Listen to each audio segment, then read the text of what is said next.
Thank you very much indeed, Mr. Annan. We'll take a second and final round of questions and bring this session to a close. Oh, somebody right at the back. Let me start with him, then I come to you. And yes, right at the back. Please tell us your name and ask your question or make your comment. Hello. It's okay. Good morning. My name is Doudou. I am a Senegalese. I'm in the University of Thiès. My question is about until we were young, we have been believing in the United States of Africa. So now, I would like Mr.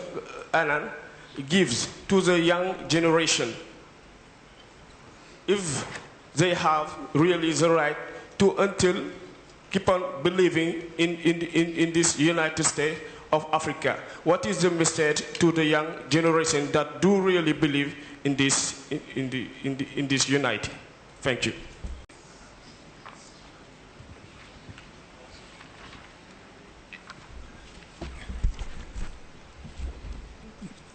The first question was on the issue of United Africa or African Union. And I'm going to answer this in the presence of Dr. Zuma, who has the African Union. But I think you, the young man, he said when we were young, but he still seems very young. Yeah. Wanted to know if one can have an effective African Union, perhaps a bit like the European Union. And as some of you know, late President Gaddafi pushed very hard for this.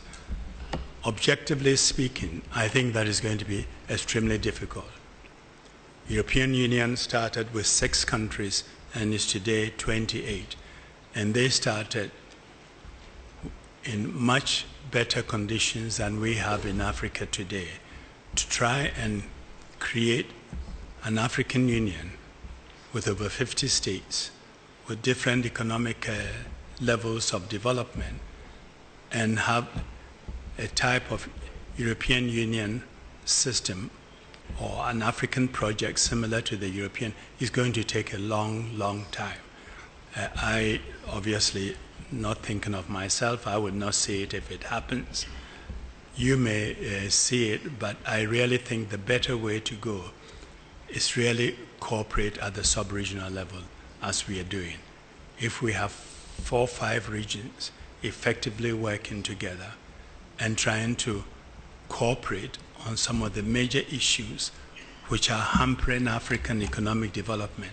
And in fact, earlier on I mentioned 2, energy and infrastructure are the 2 main blocks on African development.